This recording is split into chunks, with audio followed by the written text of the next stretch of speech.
નમસ્કાર, આપ જોઈ રહ્યા છો સ્પાર્ક ટુડે ન્યૂઝ। ગત મોડી રાત્રે વરસેલા ભારે વરસાદના કારણે વડોદરાના અકોટા સ્ટેડિયમ ખાતે જળબંબાકાર જેવી સ્થિતિ સર્જાઈ।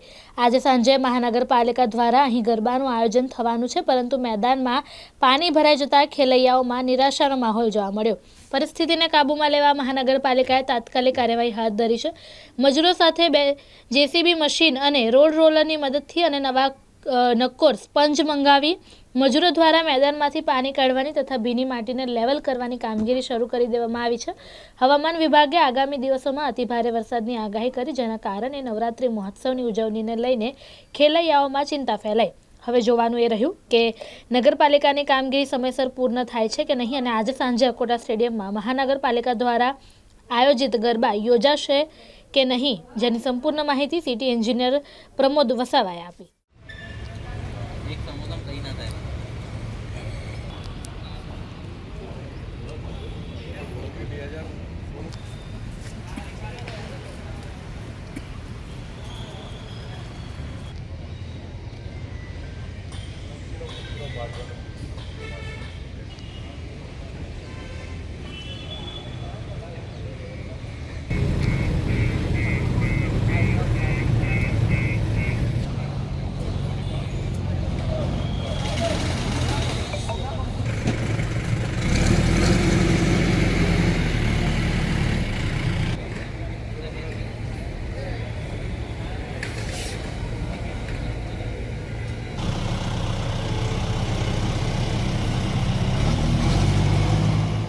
બસ હવે અમે અમારા વીએમસીના સ્ટાફ સાથે પ્રયત્નશીલ છીએ।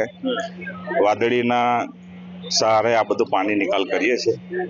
બને એટલો પ્રયત્ન થાય સાંજ સુધી પ્રોગ્રામના સમયે ગરબા શરૂ થાય એવું આયોજન કરીશું। હવે હવામાન વિભાગે તો આગાહી કરી છે કે આવનારી 2 કલાકમાં પણ વરસાદ વરસી શકે છે અને 24 તારીખથી 5 તારીખ સુધીની પણ આગાહી છે।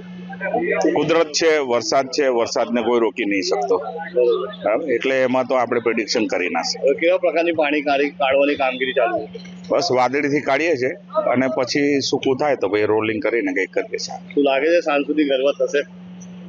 સનલાઇટ નીકળે તો આયોજન શક્ય બની જાય।